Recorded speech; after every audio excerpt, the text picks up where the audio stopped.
안녕하세요. 이찬아입니다. 오늘은 지난 시간에 이어서 2022 개정교육화학과정에서 단원별 학습 방법, 그러니까 단원별로 우리가 어떻게 학습을 하면 좀 더 동일한 시간 투자했을 때 높은 학습 효율을 얻을 수 있을까? 또는 그 단원별로 어떤 방법으로 학습을 해야지 내가 이해도라든지 그리고 문제 푸는 방법 이런 것들을 좀 더 숙달할 수 있을까? 그 부분에 대해서 설명을 드리려고 왔습니다. 우리가 지난 시간에는 우리가 이제 현행화학원 교과과정 대비해서 2022 개정 교과과정에서는 단원별로 어떤 내용이 빠지고 그리고 어떤 내용이 들어왔는지를 한번 살펴봤죠. 예, 그래서 이어가지고 그때 말씀드린 것처럼 이번 시간에는 이제 공부 방법에 대해서 이제 설명을 좀 드리려고 해요. 이제 그러려면 일단 한 번 더 복습하는 참 해서 2022 개정 교육과정에서 단원별로 어떤 내용 요소들이 있고 그리고 단원별로 어떤 것들이 좀 어려운지를 미리 한번 살펴보면 좀 좋을 것 같아요. 자, 그래서 화학원은 현재나 그리고 바뀐 교과서나 전체 4개의 단원으로 되어 있는데 현행 과정에서는 이제 2단원 내용이 쏙 하고 다 빠졌죠. 그리고 3단원 내용이 여기 나와 있는 것처럼 2단원으로 포진이 쫙 들어가 있고 그리고 이제 그 4단원의 일부 동적 평형하고 그리고 이제 화학 2에서 평형 상수를 포함한 화학 평형이 고스란히 내려와서 3단원을 이제 구성하고 있습니다. 그리고 이제 동적 평형을 제외한 나머지 파트가 이제 화학원 4단원 구성하죠. 물론 4단원에서 여기 몰롱도라 적혀 있는 거는 원래는 1단원 내용이었어요. 근데 이제 그게 4단원으로 이제 이동이 된 겁니다. 이런 것도 조금 영향은 있을 수 있겠죠. 공부를 하는 데 있어서는. 자, 그런데 여기에서 이제 형광펜으로 칠해놓은 것들이 뭐냐 하면 일전에 말씀드린 것처럼 각 단원별로 또한 이제 그 어려운 요소들이 좀 들어가 있어요. 정말 쉬운 것들도 있고. 이전에는 사실 2단원과 3단원은 좀 공부하기가 좀 수월했던 영역입니다. 그러니까 다르게 얘기해서 선행을 많이 좀 한 친구하고 나는 선행하지 않았어. 지금 화학을 처음 하는 친구하고 그 차이가 크게 나타나지 않은 아예 차이가 나타나지 않는다라고 봐도 무방할 정도의 단원이었는데 그중에 하나 2가 사라지고 그 3단원이 현재 2단원 들어와 있죠. 그러니까 여기 1, 2, 3, 4에서 2단원 부분은 선행을 굳이 안 해도 된다 할 정도로 현장 그때 가서 공부를 해도 충분히 내신 맞는 데는 크게 어려움이 없는 단원이 돼요. 그런데 그 외에 1단원, 3단원, 여기 4단원은 그 노란색 칠해놓은 것처럼 좀 힘듭니다. 이제 빡세다라고 하죠. 1단원에서는 제일 첫 번째 그 화학식량과 몰. 처음에 화학 공부할 때 화학식량과 몰 만나자마자 우하고 쓰러지는 친구들 많거든요. 그래서 그거부터 시작해서 화학원에서 1등급 킬러 문항으로 쭉 계속 나왔었던 화학식량과 화학 반응식과 양적 관계. 그 내용이 1단원 포진이 돼 있고 그 다음에 이제 3단원 같은 경우에는 화학 평형이 위에 있는 동적 평형도 쉬운 내용은 아닙니다. 그러니까 중킬러보다는 조금 약할 수도 있겠네요. 어쨌든. 그런데 이제 개념적으로 접근하기가 쉬운 내용이 아닌데 그 아래쪽에 화학 평형, 평형 상수, 반응 지수, 그리고 평형 이동 이쪽 파트는 원래 화학 2에서 킬러로 계속 나오던 부분이었어요. 그러니까 여러분 화학 2에서 나오는 킬러 문항하고 화원의 킬러 문항은 좀 달라요. 그러니까 결도 다른데 그 레벨 자체가 다릅니다. 계산 과정이 화원보다는 한 2배 이상 들어간다고 보시면 돼요. 그러니까 얼마나 어렵겠습니까? 그렇죠? 자, 물론 이제 화2의 그 킬러 문항 그대로 화원에 출제를 할 것 같진 않아요. 왜냐하면 그 화2에서 화학평형 쪽 킬러 문항을 출제할 때는 그 내용 요소가 화2에 일단은 어떤 내용 하나 그리고 화원에 있는 화학 반응식 내용 섞어가지고 이제 문제가 출제돼서 많이 어려웠던 건데 화2에서 일단은 앞쪽의 내용이 여기 화원에는 없거든요. 그러니까 그 내용이 빠진 거죠. 정확히 말하면 이제 기체, PV는 NRT 이 내용입니다. 그래서 그게 빠졌기 때문에 고스란히 출제를 하기는 어렵지만 아마 일부 학교에서는 그 내용 가르치는 건 어렵지 않기 때문에 아마 학교에서 선생님이 그 내용을 좀 언급을 하고 그렇다면 이런 문항을 하나 또는 2개 정도로 이제 A, B, C, D이니까 그래도 A, B, C, D라고 해서 문항을 너무 쉽게 내진 않거든요. 그래서 한 A 정도 좀 컷을 잡기 위해서 하나 정도 이렇게 내지 않을까 그런 학교들이 좀 있을 거예요. 만약에 우리 학교가 그렇다라고 치면 공부량이 이제 미친 듯이 올라가는 거죠. 그리고 이제 마지막 4단원 들어가게 되면 4단원에서 이제 남아있는 몰롱도 이게 원래 1단원 내용이었는데 1단원에서도 조금 쉬워요. 근데 처음에 접근하기가 많이 어렵습니다. 그 유형을 익히면 참 쉬운데 하여튼 간에 공부하는데 조금 이제 걸림돌이 생기는 몰롱도 내용 하나, 그리고 문제 유형을 완전히 이해를 해야 되는 물의 자동 이온화, 뭐 개념도 완전히 이해를 해야 되고요. 그리고 이제 세 번째로 중화 반응과 양적 관계. 1단원의 화학 반응식과 양적 관계하고 이제 거의 똑같은 킬러 문항으로 화원에서 출제가 되던 거죠. 그러니까 킬러 문항으로 출제됐다는 얘기는 뭐냐 하면 개념 자체는 쉬워요, 되게. 그런데 그걸 내가 문제가 이제 난이도가 상당히 높은 것까지 펼쳐져 있기 때문에 공부하는 데 시간이 많이 든다. 즉, 네 문제 풀이나 이런 것들 이해하는데 그 유형을 내 걸로 만드는데 시간이 많이 든다는 그런 의미죠. 이런 식으로 이제 보면 기존에 있던 화원보다는 공부하는 데 있어서 좀 어려워진 건 맞아요. 하나 기대할 수 있는 건 이제 1등급 등급 체제가 아니고 A, B, C, D 평가이기 때문에 그래도 전보단 좀 쉬워지지 않을까라고 하지만 모르죠. 우리가 교과서 바뀌고 나서 뭐 첫해, 둘째, 보통 셋째까지는 뭐 통상적으로 이제 이 과목이 수능에 반영이 될지 모르겠지만 이제 수능이나 모의고사에 나오는 걸 토대로 그게 이제 좀 나와줘야지 베이스를 삼아가지고 이제 3년차, 4년차부터 내신 문제는 좀 안정화되는 경향을 보이거든요. 따라서 아마 첫 해하고 둘째 해까지는 어디 수준까지 낼지를 아무도 모른다. 학교별이기 때문에. 그렇죠? 따라서 공부를 좀 하는 친구들은 좀 깊이 있게 하지 않을까, 또는 뭐 해야 되지 않을까 싶기는 합니다. 여튼 각 단원별로 지금부터는 조금 세세하게 그러면 이제 공부 방법에 대해서 이제부터 설명을 좀 드리려고 하는데, 앞서서 이야기한 것처럼 그냥 개념, 그 다음에 문제풀이 뭐 이렇게 하면 모든 과목이 다 그렇지 않나요? 그렇죠? 그런데 이제 좀 세세하게 들어가면 각 단원별로 주의해야 될 내용들, 내가 좀 꼼꼼하게 정리해야 될 거, 또 개념 이해를 최우선으로 해야 되는 거, 또는 그 개념을 문제에 적용했을 때 그런 유형들을 내 걸로 체화시키는 과정이 최우선돼야 되는 것. 그렇죠? 그리고 문제풀이 과정에서도 내가 어떤 단계를 밟고 공부를 해야 되는지에 따라서 학습 효율이 많이 달라집니다. 그래서 1단원부터 4단원까지 지금부터 차근하게 하나씩 천천히 살펴보도록 할게요. 제일 첫 번째 1단원은 총 3가지 파트로 되어 있는데, 하나는 화학의 유용성이고 두 번째는 화학 식량과 몰, 그리고 화학 반응식과 양적 관계예요. 거기에서 이제 내용상 제일 쉬운 건 화학의 유용성이다. 맞죠? 이거는 확실한데 그 화학의 유용성이 너무 쉽기 때문에 통상적으로 수업할 때에도 30분 정도면 거의 끝내요. 일반적으로 개념 수업 같은 경우는, 또는 뭐 현장 같은 경우에는 뭐 30분이면 끝내거나, 또는 인강 같은 경우는 뭐 야 이거 나 현장에서 수업 안 할 건데 인강으로 한번 듣고 와라고 이제 하고 넘어가기도 하죠. 그런데 이제 내신하고 수능하고 좀 다른 점이, 그 수능 같은 경우에는 전체 20문제를 현행 기준으로 20문제를 출제를 하기 때문에 단원별로 한 통상 4개, 5개씩 나와요. 그러다 보니 화학의 유용성도 문제는 딱 한 문제가 출제가 되는 거고, 거기에 있는 여러 가지 내용 요소들 중에서 대표성 띄는 거 하나를 출제를 하죠. 따라서 나오는 문제가 빤히 정해져 있다. 하지만 내신 같은 경우에는 이렇게 총 3개로 되어 있는데, 만약에 우리 학교에서 24문제가 나온다라고 치면 24 나누기 3을 하면 통상적으로 각 파트별로 나오는 문항 수라고 보시면 돼요. 그러니까 화학의 유용성에서도 3, 8에 24죠. 맥시멈 8문제까지, 적어도 6문제까지는 출제되지 않을까라고 생각을 하면 그 내용 중에서 얼마나 구석구석을 출제를 할까요? 그렇죠? 출제해요. 출제하겠죠. 그렇죠? 실제로 현재 화학원에서도 그 일반적으로 나와 있는 건 몇 개 없지만 거기에 있는 교과서의 사이 구석에 있는 거, 그리고 어떤 쌤들은 뭐 사실 중요하지도 않는데 뭐 숫자 하나 좀 바꿔가지고, 그렇죠? 뭐 연도별 연도가 나왔다라고 치면 이게 17세기야, 18세기야 이런 걸 살짝 바꿔가지고 문제를 출제하기도 한다는 것.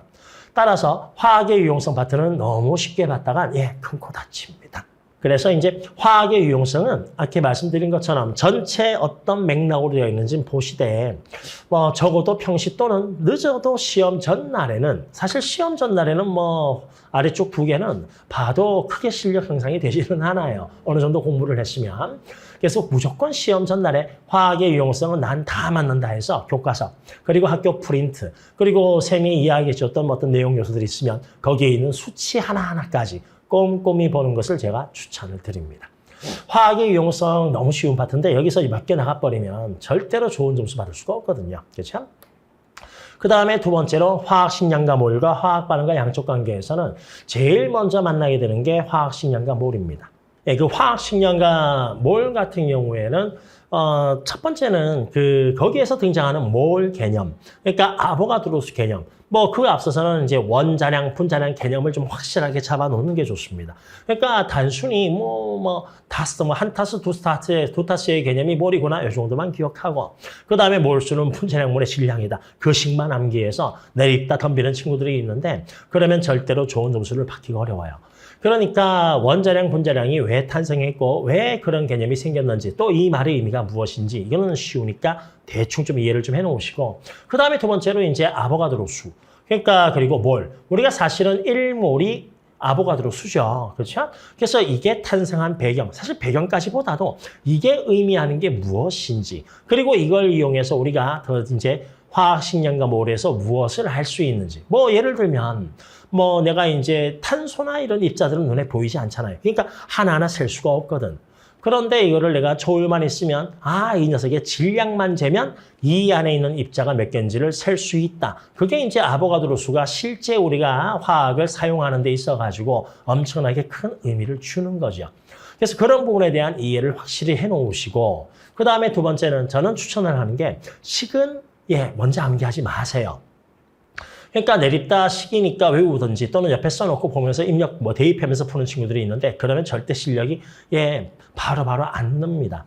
그러니까 그런 수식이라는 건 뭐냐 하면 원래 과학에서는 수식이라는 건 어떤 자연현상이나 어떤 것을 설명하기 위해서 쫙 글로 풀이해 놓은 것들. 그래서 이건 이거야, 저건 저거야. 그리고 거기에 수학적인 내용이 좀 들어가서 이건 덧셈 관계가 이건 뺄셈이야 사식연산에다가 결국 수식은 비례냐 반비례냐 이런 관계로 나오잖아. 그렇지?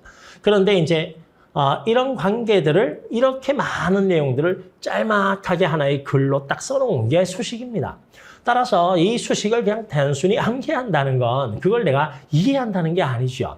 수식을 이해한다는 건 그 앞서서 이렇게 나왔던 과정들을 내가 다 보고 이해한다는 걸 그걸 의미하는 거기 때문에 따라서 일단 그 과정들 그렇다는 과정을 계속 흐름을 보고 이해를 하시고 결국은 몰수는 분자량분의 질량 이런 식도 반비례, 비례 이런 관계잖아요. 그렇죠? 따라서 무엇과 무엇이 비례 관계 또는 반비례 관계에 있는지를 이해를 해서 그걸로 일단 화학식량과 몰 문제 푸는 거를 제가 추천을 드립니다. 그러다 보면 나중에 수식이라는 건 내가 개념을 이해했기 때문에 자연스럽게 내가 암기를 하거나 그러지 않아도 그냥 다 받아들여지는 그런 부분이 돼요.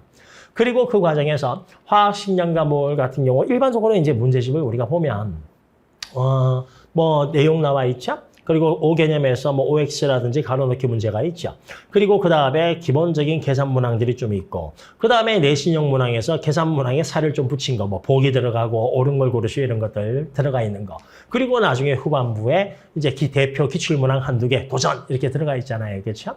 자, 그런데 그런 것들에서 여러분들이 가장 가볍게 스치고 넘어가는 게 뭐냐 하면 제일 처음에 나오는 기본 계산 문항입니다. 실제 그 문제집에서도 기본 계산 문항이라는 건 그냥 이런 유형 이하에서 대표 유형 하나씩 해서 쭉 나열해 놓은 그 정도 수준밖에 되지는 않아요.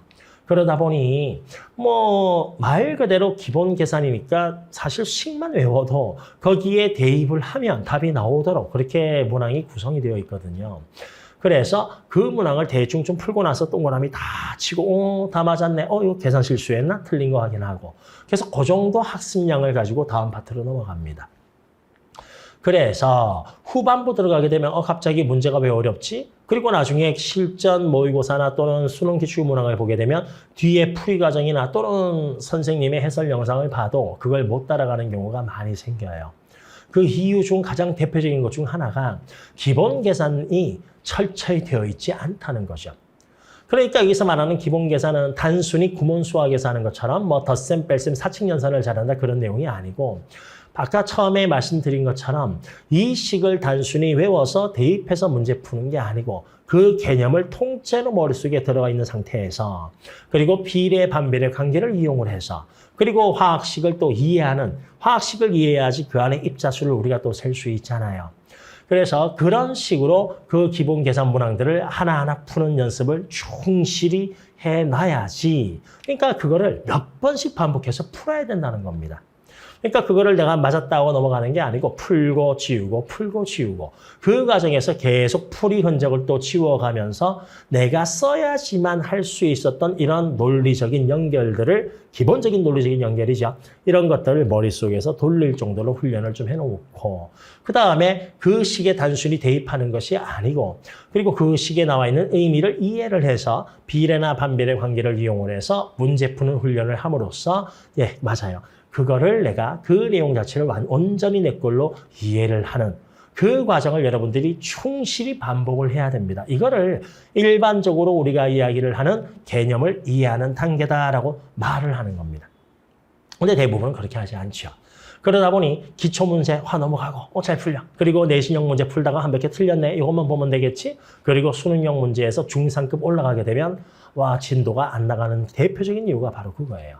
따라서 화학식량과 몰, 사실 이거는 비단 화학식량과 몰에 국한되는 건 아니고 4단원에 있는 몰 농도, 그리고 화학 반응식도 마찬가지입니다.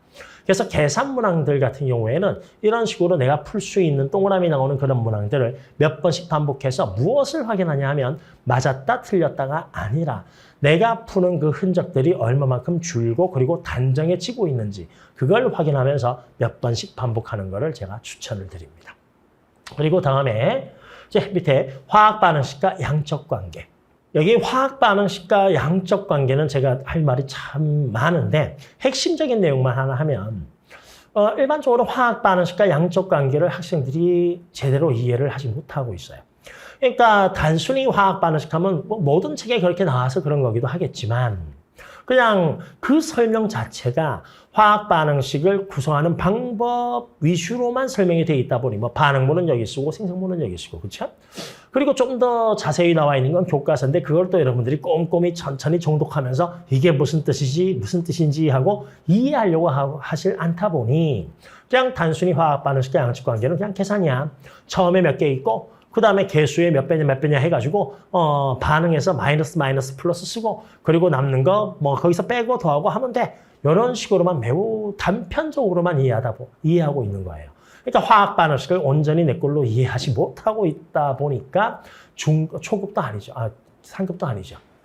중급 문제만 넘어가도 이 문제를 어떻게 풀지 가만히 보고만 있는 겁니다.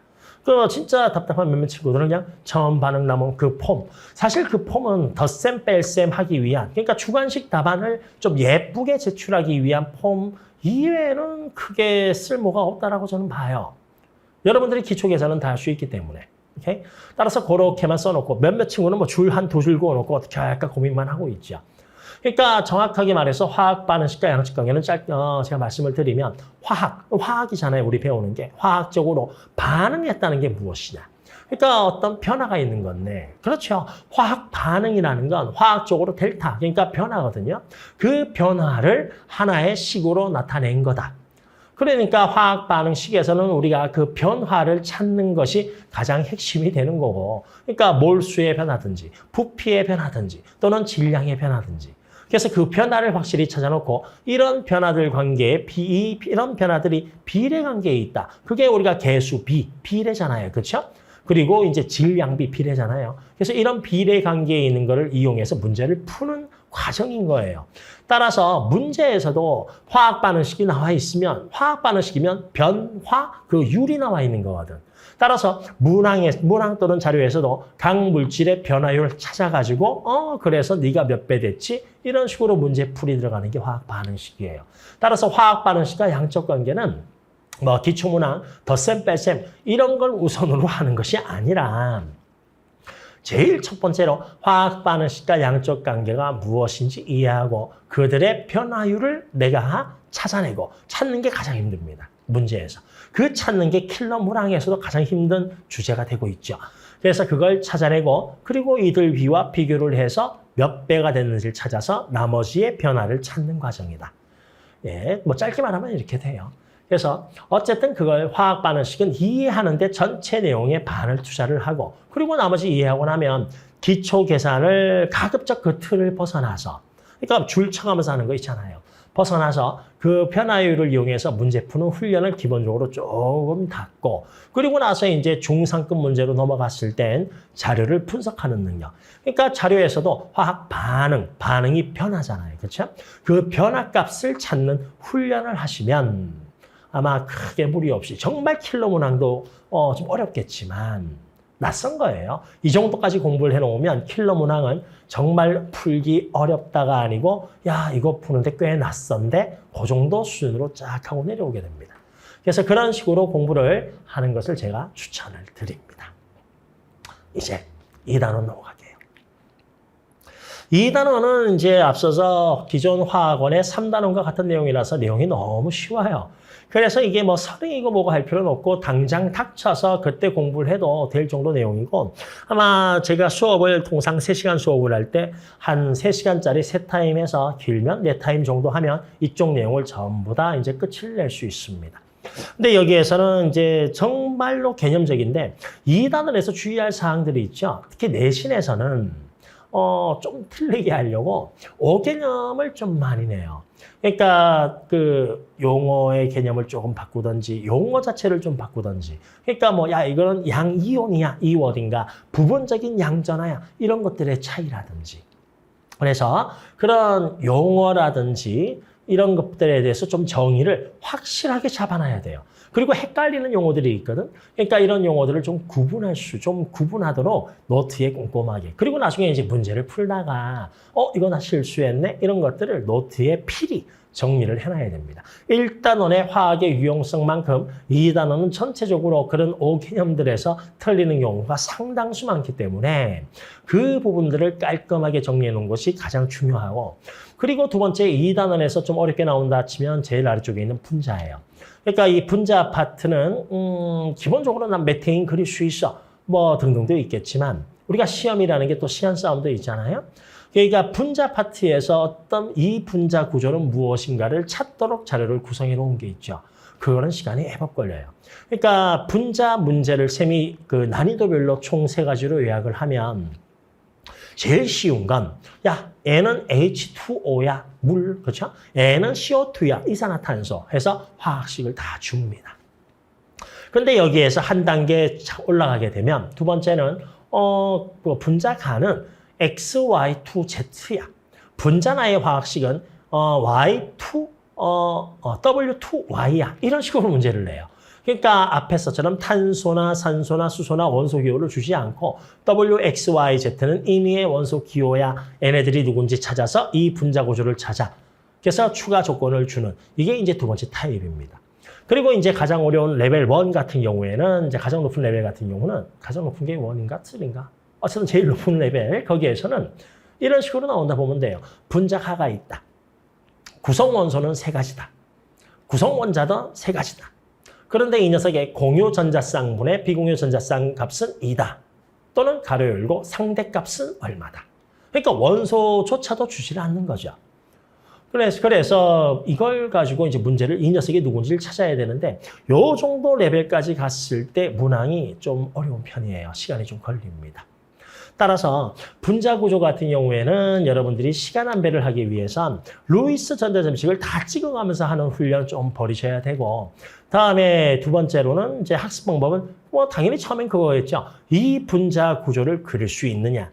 그리고 그러고 나서 이 분자 구조를 해석할 수 있느냐.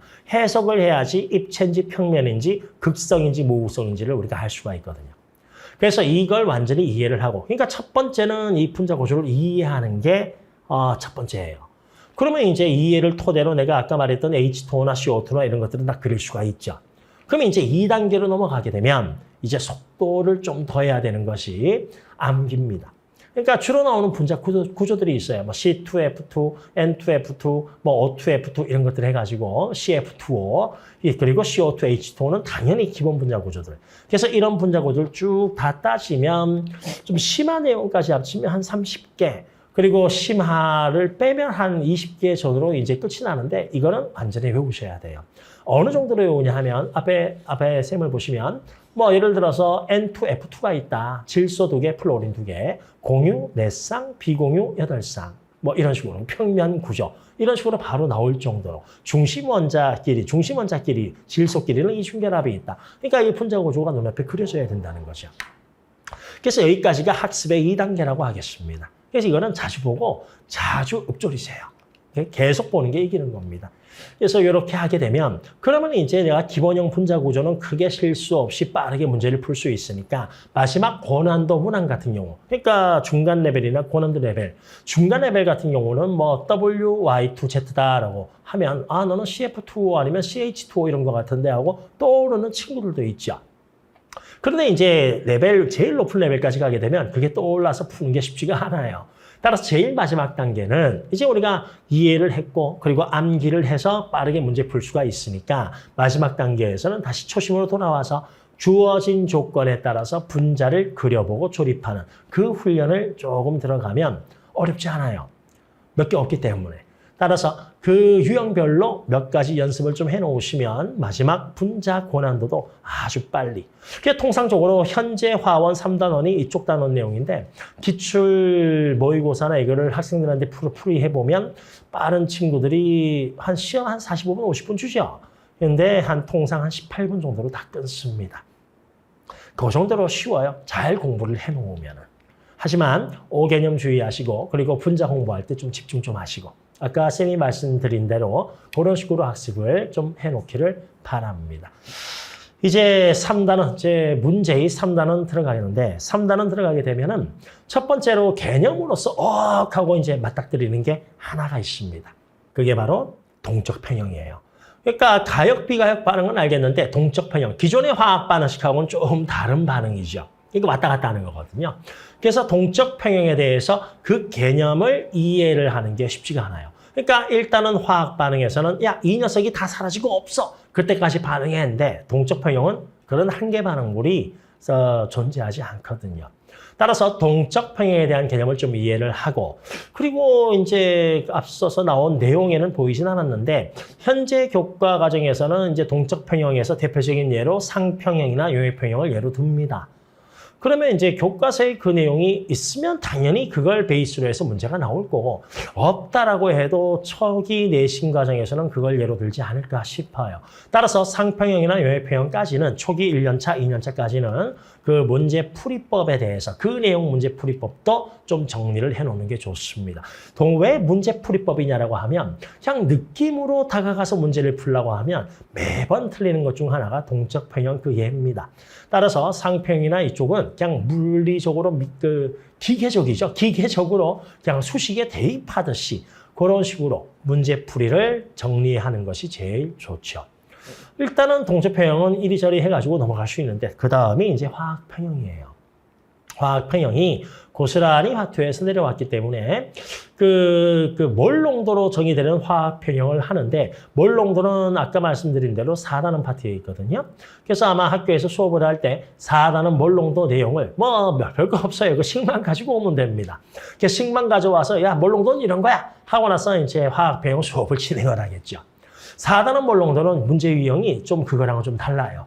어쨌든 간에 식만 가져와서 설명을 해도 그 평형 상수를 이해하고 거기에서 계산 과정이 들어가는데 이게 은근히 복잡해요.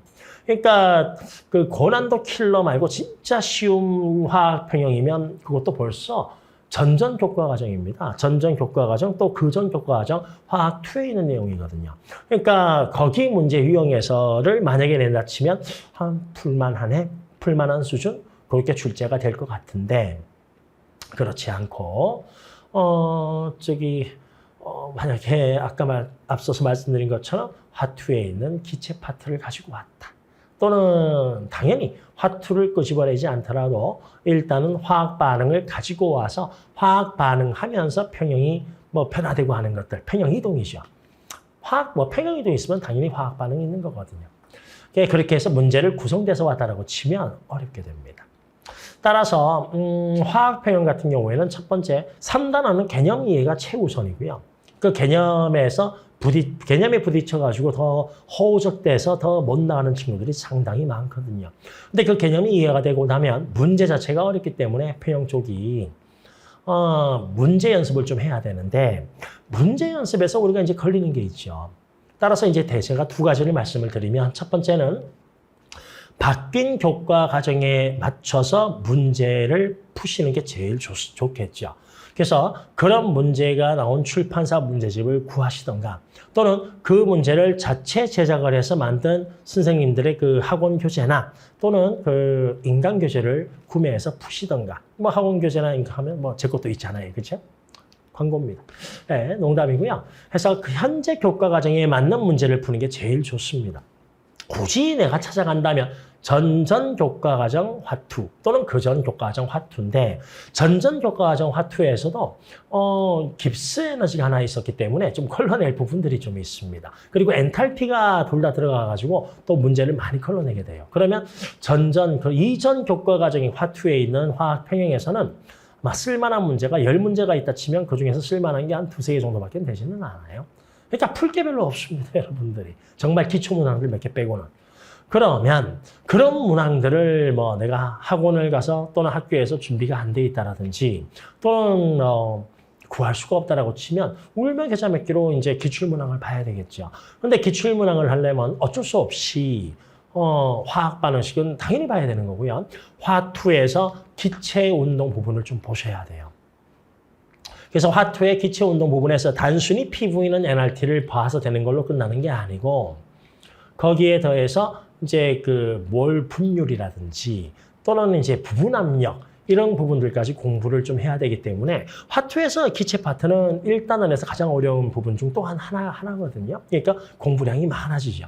따라서 여러분들이 지금 학습할 그 여유가 있고 한다 치면 뭐 지금 현재 중2 대상이기 때문에 현재 2023년도 기준 중학교 2학년부터 바뀌는 교과 과정이니까 여유가 좀 있다라고 치면 그 화학 2 부분에서 기체 파트를 좀 공부를 해놓는 거를 제가 추천을 드리고 그러면 이제 이쪽 파트 문항 봤을 때 풀지는 못해도 해설을 보면 그렇구나 하고 이해는 되거든요. 그래서 그렇게 공부를 하는 것을 제가 추천을 드립니다. 즉 두 가지입니다. 여의 과정에 맞춘 문제가 있으면 그거를 정말 보물 다루듯이 이제 처음 몇 년 동안 별로 없을 테니까 그걸 열심히 보시고 없다라고 치면 화투 그 부분 공부해서 공부량을 좀 확장을 하는 거죠. 여유가 되면 후자가 훨씬 더 좋겠죠. 그렇죠? 이렇게 해서 이제 정말 머리 아픈 3단원 넘어가고 이제 4단원도 이게 만만치는 않은데 이 3단원 때문에 참 이게 상대적으로 만만한 단원이 되고 있네요. 이게. 거기에서 이제 몰농도 같은 경우에는 앞에 1단원에서 공부했던 화학식량과 몰 내용을 조금 끄집어야 돼요. 그 기억을. 그래서 그게 그 유형 자체를 몰과 화학식량 문제 유형을 끄집어오는 건 아니기 때문에 기억에서 좀 사라졌다 해도 개념만 조금 가져오면 되는 거라서 그렇게 어렵진 않을 거예요. 다만 몰농도 할 때 몇 가지 유형이 있습니다. 문제 유형들. 따라서 몰과 화학식량 하듯이 정말로 기초적인 계산을 확실하게 해놓으시고 그러니까 여기서 기초 계산은 농도 계산이 아니고요. 농도 등등이 주어졌을 때 그 안에 있는 용질의 질량이나 용질의 몰수를 어떻게 계산하느냐. 그래서 그 계산을 좀 철저히 몰과 화학식량 기초 연습하듯이 철저히 해놓는 게 1단계고 그 단계가 지나고 나면 그 다음에는 이제 몇 가지 유형이 있습니다. 그래서 표준 용액 만들기와 같은 그런 형태의 유형인데 그런 문항 유형들을 꼼꼼히 정리를 해놓는 게 좋아요. 그 유형도 대부분이 비례냐 반비례냐 일부 덜었냐 더했냐 뺐냐 이런 거거든요. 따라서 그 부분 정리를 해놓으시면 좋겠다.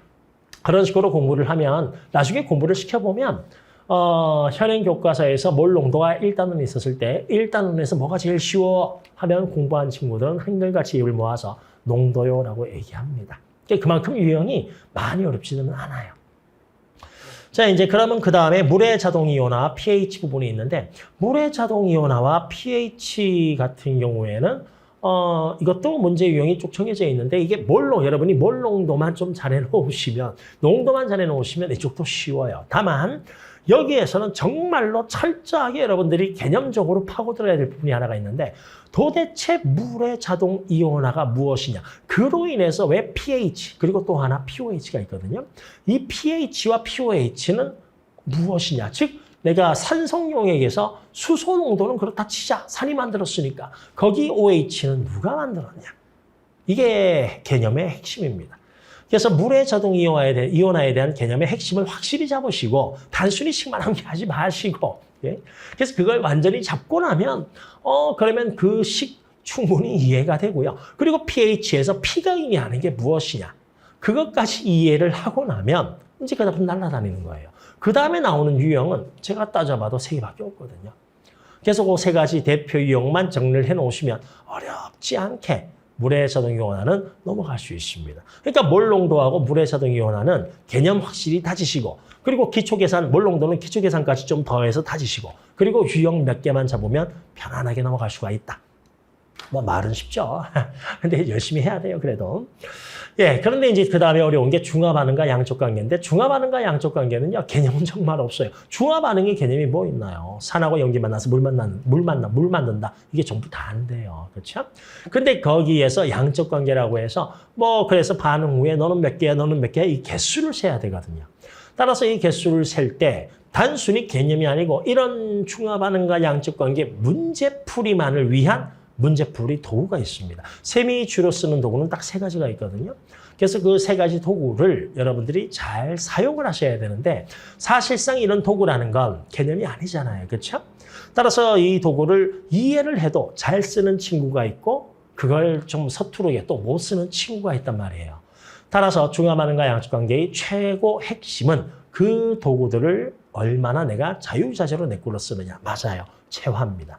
따라서 중화 반응과 양적 관계는 공부를 할 때 처음 반은요. 체화의 과정, 그 과정을 거치는데 시간이 많이 걸려요. 그게 뭐 하루 공부했다고 다 내게 되는 건 아니잖아요. 그렇죠? 그래서 몰아서 하는 공부도 있지만 좀 짧게 그냥 꾸준히 뭐 하루에 얼마씩 계속 반복적으로 하는 것이 체화에 훨씬 더 효과적이다. 그래서 이런 체화의 과정을 거치고 나면 그 다음에는 이제 몇몇 문제 유형들이 있습니다. 근데 문제 유형이 좀 많은 편이에요. 중화 반응은. 그러니까 지난 교과서부터 거의 한 10년째, 딱 만 10년째 중화 반응 문항이 계속 발전되어서 왔기 때문에 따라서 그런 유형들, 그렇다고 뭐 10몇 개, 20개 되는 건 아니에요. 그래서 문제 유형별로 또한 그 도구를 적용해서 그 자료를 해석하는 능력과 연습이죠, 연습. 그리고 도구를 적용하는 그 능력. 이 2가지를 여러분들이 연습을 좀 해 가셔야 됩니다. 그래서 이런 식으로 여러분들이 반복 좀 공부를 하시면 오히려 화학 반응식과 양적 관계보다도 둘 다 대표적인 킬러 문항인데 좀 더 편합니다라고 하는 학생들이 좀 많이 나오는 게 이 후반부 중화 반응과 양적 관계예요. 체화만 잘 시키면은요. 예, 그래서 이렇게 해서 우리가 4단원까지 제 나름대로 좀 상세히 설명을 드린다라고 말씀을 드렸는데 어떻게 좀 이해가 되셨는가는 잘 모르겠습니다.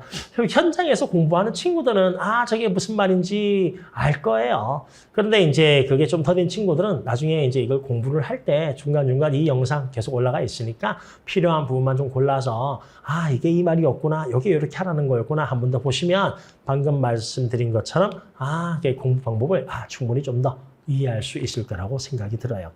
여튼간에 전체 정리하면 1단원은 써있는 것처럼 기초계산 튼튼히 하시고요. 그 다음에 유형별 정리하시면 되고 2단원은 다시 한 번 더 강조입니다. 5개념 때문에 틀리는 경우 되게 많아요. 쉬운데도 많이 틀려요.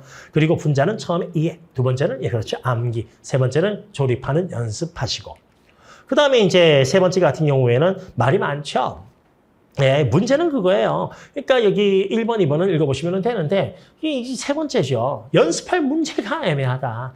따라서 세 번째 써놓은 것처럼 그 현행 교과와 맞춰져 있는 문제는 몇 번씩 반복해서 연습하시고 그리고 이제 그렇지가 있지 않고 또는 않거나 내가 시간이 좀 많이 남아있어 하면 이전 문제를 풀어야 되는데 그 기출문제는 화2에 있는 기체 파트를 공부를 하셔야지 풀 수가 있다. 그래서 학습량이 늘어나지만 가장 확실한 방법은 후자죠. 그리고 이제 4단원 쪽은 이제 그 몰농도 물의 자동이온화는 개념 완벽하게 정리가 절반.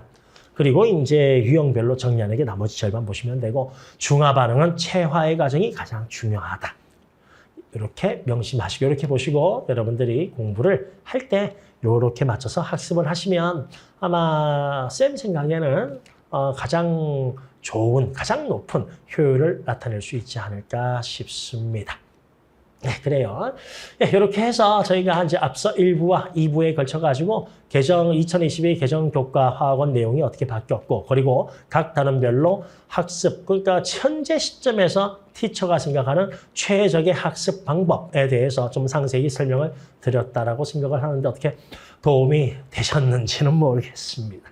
예, 하여튼 간에 도움이 됐으면 뭐 구독이나 좋아요 이거는 뭐 안 눌러도 괜찮습니다. 뭐 누르면 좋죠. 여튼 그 외에 이제 궁금한 사항 같으면 이제 댓글로 남겨주시면 쌤이 궁금한 사항들은 쌤이 중간중간 보고 그 답변을 최대한 해드리도록 할게요. 다음은 이제 화학 말고 좀 더 먼 얘기긴 하지만 이제 진로 선택 과목이 있죠. 그 진로 선택 과목 2가지가 있는데 이 2가지 내용을 좀 살펴보고 뭐 이 둘 다를 하는 친구들도 있겠지만 아마 대부분 둘 중에 하나를 하지 않을까. 그러면 하나를 냈을 때 어떤 걸 하는 것이 훨씬 더 유리할까 또는 편할까. 그것을 주제로 한 번 더 이야기를 해보도록 하겠습니다. 예, 여기까지 화학을 강의하고 있는 이찬호입니다. 예, 고맙습니다.